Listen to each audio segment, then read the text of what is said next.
Hey Josh, Yes. I want an 18-inch hose with a 90-degree end on both ends. No problem. But if we have a bend on both ends of the same hose, then we need to consider which way those hose ends point in relation to one another. Because once they're crimped, they're going to be fixed into place and they won't swivel. So then we need to consider what's called clocking, or the way that they point in relation to each other. How do I know that? I'm glad you asked. Let me show you. Here's our first example. This is what we would refer to as indexed in the same direction for 12 o'clock and 12 o'clock. If you're looking down the hose like the barrel of a rifle, they both point up at the 12 o'clock position.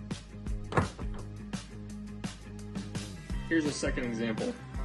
We call this 12 o'clock and 6 o'clock, or indexed in opposite directions.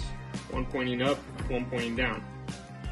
Once again, if we look at it like we're looking down the barrel of a rifle, we have one pointing up at 12, and the back one is pointing down at 6. This example is what we call 12 o'clock and 3 o'clock. So basically, if your front hose end is pointed up at 12 o'clock, then your rear hose end is pointed towards the right, or 3 o'clock position. And lastly, this is what we refer to as 12 o'clock and 9 o'clock. So front hose end bend pointed up at 12, your rear bend is pointed to the left, or the 9 o'clock position.